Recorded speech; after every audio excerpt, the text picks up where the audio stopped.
And, of course, Grayson's Grades will be with us for another season on our website, 973ESPN.com. After every game, you get Grayson's Grades. And, of course, you can see Scott Grayson Saturday nights on Fox 29. And he joins us now here on the Boardwalk Honda Hotline with another edition, another year of Grayson's Grades. And what was it like when that lightning hit? Was it like, all right, let's hope they end this thing? I mean, was it a lot of back and forth, or was it pretty evident that this game's not going to continue? It was funny because I think everybody at first, Mike, was thinking, oh, no, this is going to get delayed. This is great. Wonderful. Just what we need. And then everybody saw the pictures of Peterson and Harbaugh talking in the tunnel and then thought, oh, hey, maybe they'll get this to get, canceled. But everybody knew it was going to be up to the NFL. And, yes, at that point, everybody was thinking, like, come on now, let's just – who's going to – first of all, no fans are going to stick around. If you had stuck around till that point, good for you. Yeah, how many people were in the building in the fourth quarter?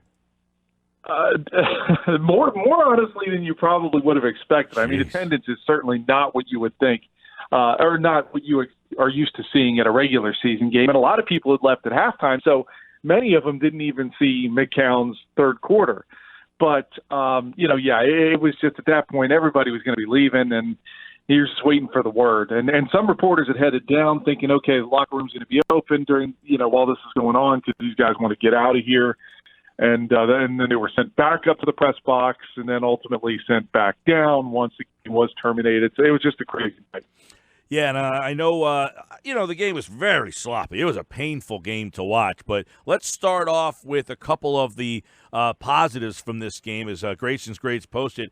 A, for J.J. Arcega-Whiteside. I think he and Josh McCown, that's who I started my show with today, and it seems that you thought that they were in that A category as well, that forget the fact, I mean, they're not going to, we hope that they don't have to be a connection, but let's start with Arcega-Whiteside, and, how do they fit this guy in? I mean, he seems like a guy who's capable of helping, but yet you look at that depth chart and wonder how he's going to get any snaps.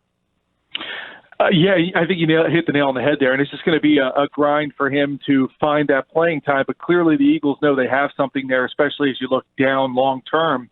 I think he showed you last night what he can do. He ran a great corner route to shake the defender, and then a well-thrown ball dropped in there. He got both feet inbounds, nice catch, nice play for the touchdown. But I think the play that and Jack Ertz said this after the game, the play that impressed him the most that he had was the one, you remember the low throw that he caught, that he ended up taking for 35 yards. Great hands, great ability to catch that ball, and then not only that, but then to break away from some defenders and turn that into a 35-yard gain.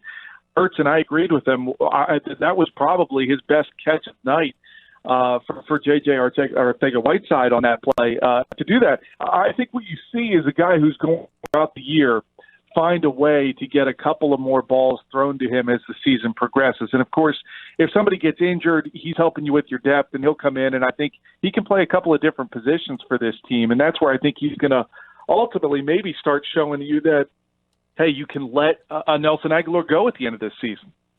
Yeah, and I know that he was inside, he was outside, he was basically, they were moving him all over the place, and he looked like a guy, I guess the question really becomes, is it one of those preseason moments where he's just a guy out there who's, beating up on some guys, or is this a guy that you think, because we've seen the Paul Turners, the Hank Baskets, receivers. By the way, Greg Ward looks like a guy who can play in the league. Agadosi's made some plays.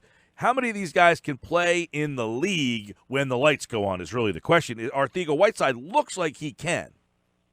I agree with you. He looks like he can, and yes, you do have that caveat of it's preseason, and he's, for the most part, basically playing against second and third teamers. That being said, like I said, the catches that you make as a receiver, I think there's a little bit you can take from that. That is all about focus and want to, and the desire to get both feet in bounds, catch that ball, and get the touchdown. The ability to grab that one, keep it from touching the ground, and then turn it into a 35-yard gain.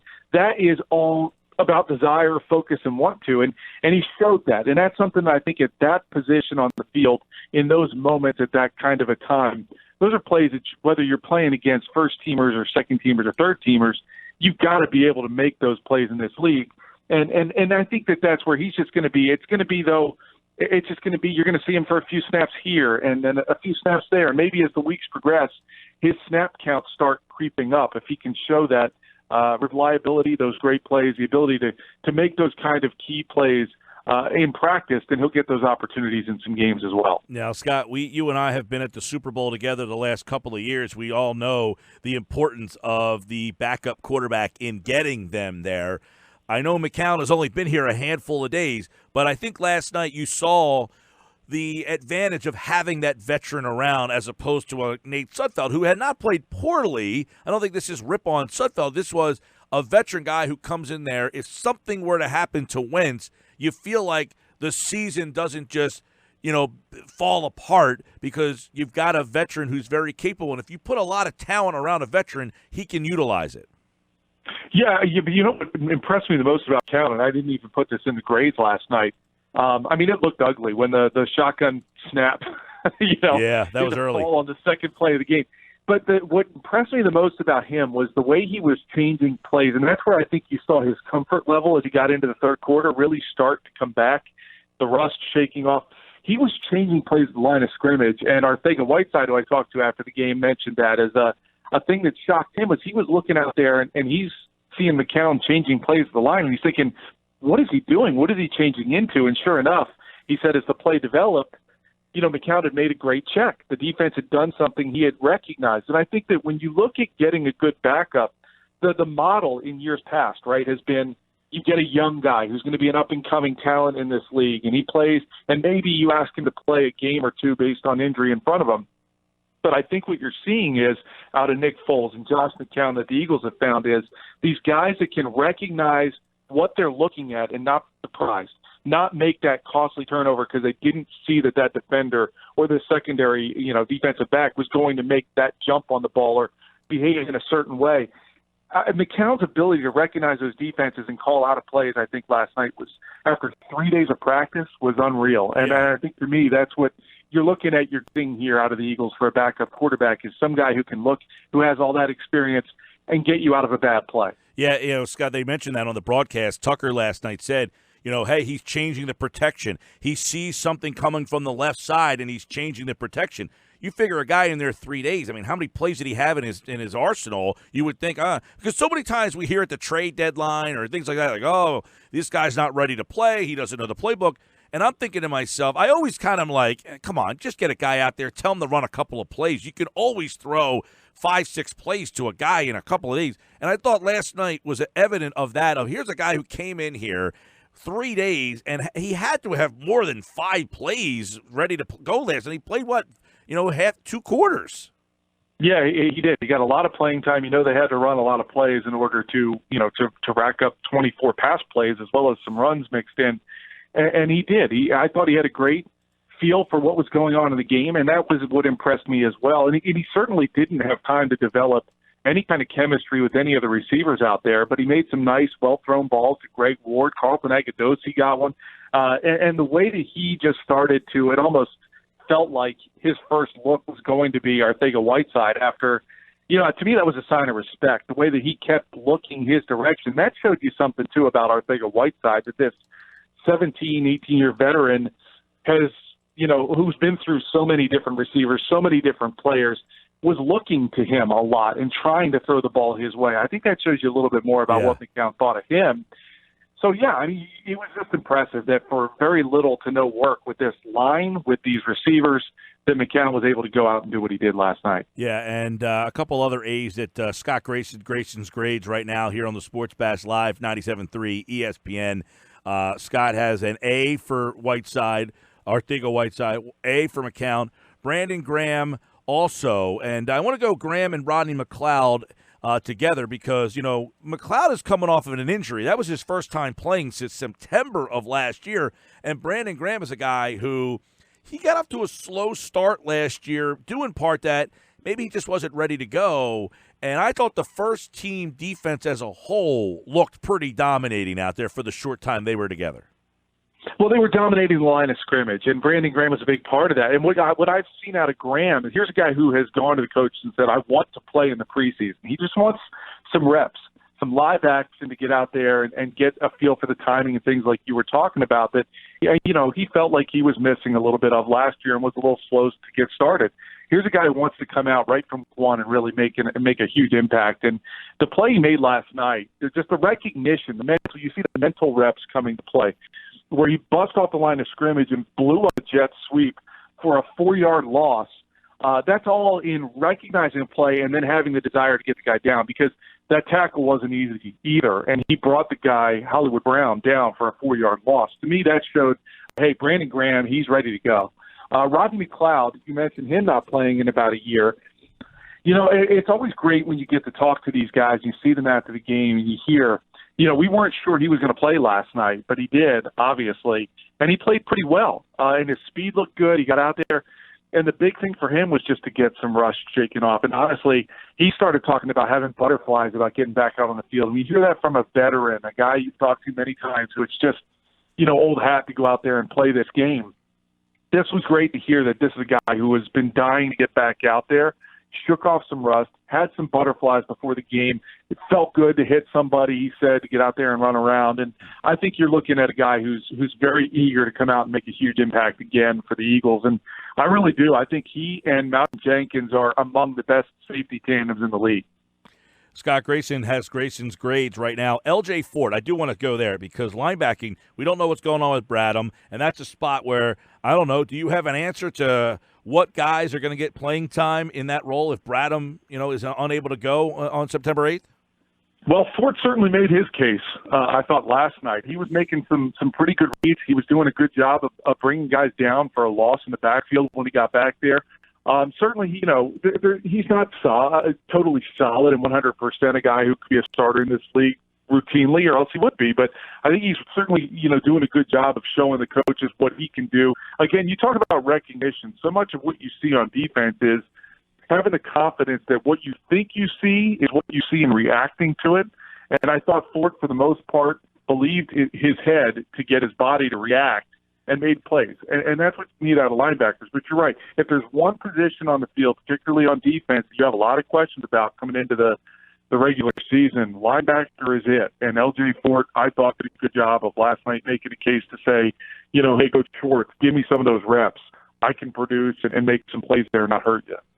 Yeah, Scott, let's go down to some of the other guys. Here's an interesting one. You gave Greg Ward a B, and I think he's been pretty good in all these games so far, take it for what they're worth. But you wonder if there's a spot for him on the roster because it seems that anything they throw his way, he catches the ball. He does, and I like him. But you mentioned when we were talking about Arcega-Whiteside, some guys in the past have had decent preseasons at receiver and then obviously never really had a chance to get on the field much. The problem for Ward, and it's been talked about, is just that he doesn't have much that he can give you on special teams. And if you're going to be a depth player at receiver, running back, places like that, you've got to be able to contribute on special teams. And right now, that's kind of the big question is it Ward, is it Matt Collins? Well, Collins is the better special teams player. And you just got to wonder what the Eagles are going to do with that spot, with that roster spot as you get down to 51, 52, 53, who makes the cut. Greg Ward is a guy you got to like. I'm sure Doug likes his ability to throw the ball as well as a guy where you might be able to run a trick play with, perhaps. Yeah. But the question is, he's looked pretty good, but has he looked good enough to get on the team? That's kind of one of those guys you can look at in week 4 of the preseason if you're really dying to watch a game next week to say, does he do enough? Maybe does he get enough chances to show this staff, that he belongs? Also, another interesting name on that list, 2 interesting names. I guess they play the same position, Dillard and Mailata. Now, I was trying to zone in on 68 a lot. He was playing right tackle. He's hard to miss, 6'8", 346. Dillard had one tough play that I remember pretty vividly, but for the most part, he's pretty solid. You wrote that he had some ups and downs. I agree with you. I'd probably go B. Mailata is interesting because we were talking yesterday, and in fact, Tucker said it on the broadcast last night. Like, this guy's going to be a starter someday in this league. And I'm thinking, not on this team. You got Dillard and Johnson. They're probably going to be the 2 tackles for the next, 10 years, you hope. So, Mailata, how does he look, and where do they project him down the road? Well, to me, I think he's shown huge improvement from what I remember seeing a year ago till now. I saw him, and I was watching him specifically for I don't know, probably a good 10 to 12, 15 plays. I wasn't even watching the play. I was watching him. I was doing the same exact. I was doing the same thing. Like, I just found myself going, "Where's 68? Where?" And I just want to watch him. It's funny. My girlfriend's son said to me last night. He looks at me, and goes, "Do you take notes during these games?" I'm like, "I kind of have to here, but tonight I'm just looking at 68. I just want to see what this guy's all about." He kicked out of his stance very well on pass protection plays, I thought. And he also, in some run plays, I mean, when he got on a guy, he locked him down. When it was one-on-one, he would lock a guy down, and he's you mentioned his size. I mean, 6'8", 346. You know, he's a beast to move. So if he has leverage, and if he's learning, and I think he is learning more, he's got a great coach in Stoutland here to really help him develop. Jason Peters has mentored this guy.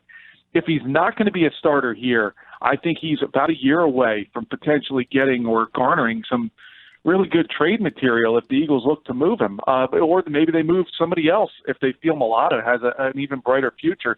You can't find 6'8", 346 pounds lying around on the street somewhere to go in and teach and get to where he is. And they've certainly invested in him. I think it will pay off for them. He's going to be a depth player this year. And, you know, with Jason Peters' history, you know, maybe Mailata is going to be asked to play some meaningful snaps this year. He's worked himself into that conversation, and he really has come a long way. Again, a couple of years ago, this guy was playing rugby and from Australia, never had a thought about playing NFL football. Right. So then I guess really come a long way. So I guess the follow-up to that to say, I wonder if they can bounce him into guard is almost like preposterous to even wonder.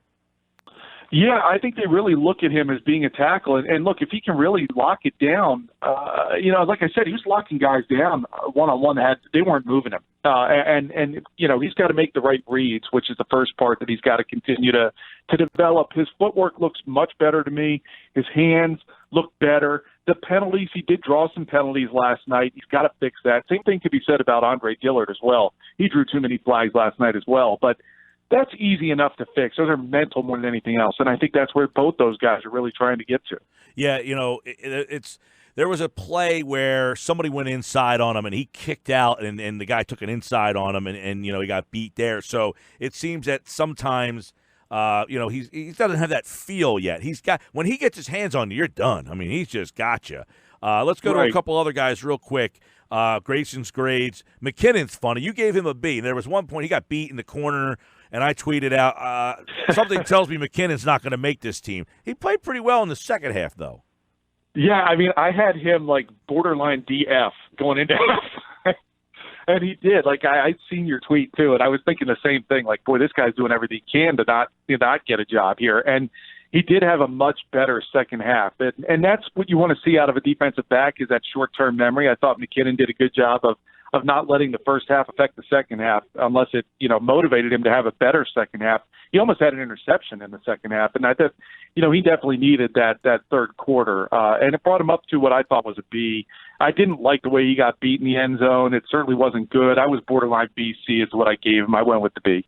Yeah, and I would imagine even though he could have had an A-plus night and he's going to have it's going to be a long shot for him to make the team. They got a lot of questions, I think, in that secondary and how they're going to roll things there. And I don't think that's going to get answered in this fourth preseason game either because they got so many guys.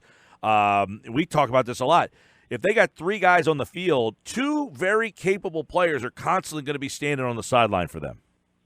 Yeah, and that's one of the things that I guess it's funny because there was a couple of years ago we talked about how they had no depth at defensive back, you know, particularly corner.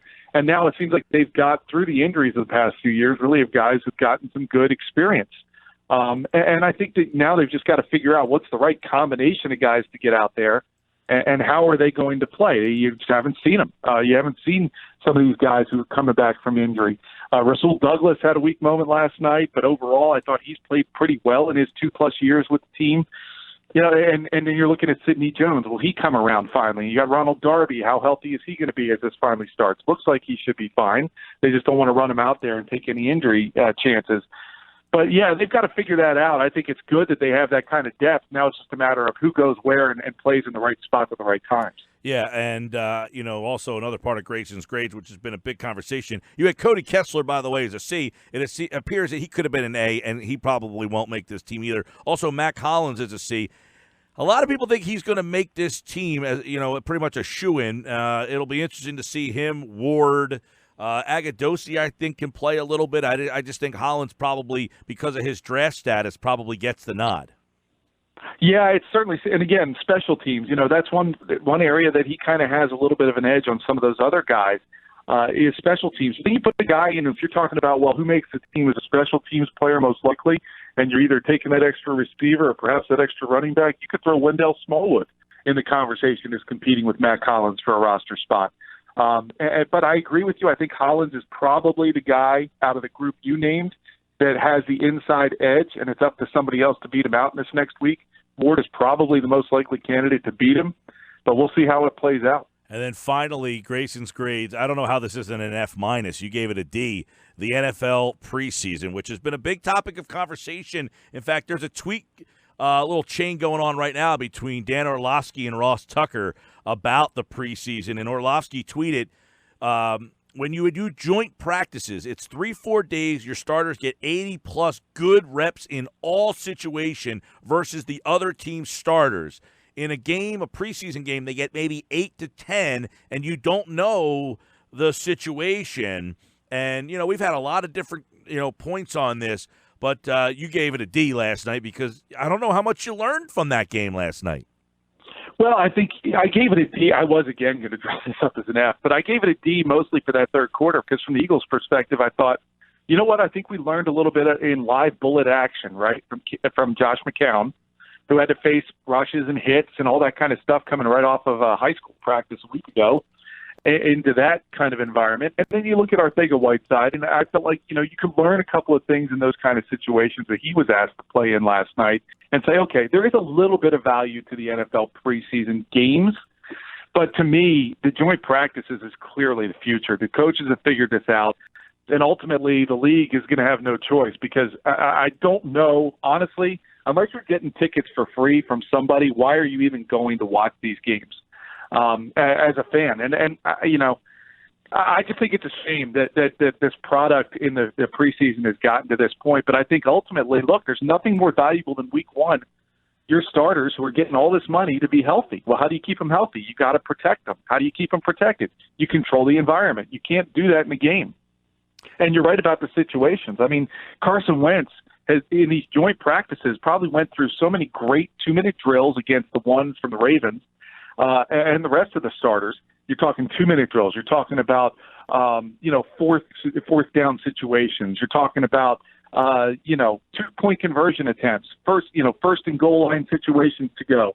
Things that you can't just get or guarantee you're going to get those guys in the 1 to 2 to 3 series they might play in a preseason game. Yeah. And you're protecting him. I mean, Carson Wentz is in a red jersey. He can't get hit.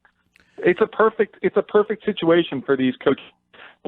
These guys help. Yep, and I know it does help the back end guys. I know it's interesting. Deshaun Hall was a guy to keep an eye on last night. Basically, trying to win a spot. He's had a great preseason. He was kind of up and down last night, so we'll see. Because he's one of the guys that's like, with his stats, if he doesn't make the team, then those games don't mean anything. Yeah, exactly, and that's just it. You go into this stuff and you wonder how much are coaches actually looking to try to round out their roster, and how much have they already figured out and preconceived notions about. So they got to figure that stuff out. And when they do, and I think you're right. He's had a great preseason, and the question is it enough to get him a spot on this team? And maybe sometimes that 52nd, 53rd spot, is determined by preseason. But I think 2 preseason games to me is more than enough to get a feel for what these guys can do in, quote, game situations. Well, the final preseason game a week from yesterday, and we'll have it here live on 97.3 ESPN. We'll have Grayson's grades all season long. You can see Scott Grayson on Fox 29 every Saturday night. And, of course, the Grayson's grades web version at 97.3ESPN.com. All right, Scotty, good to have you back, pal. We'll talk to you soon. All right, thanks, Mike. Good talking to you, Scott Grayson, like all guests, appeared via the Boardwalk Honda hotline.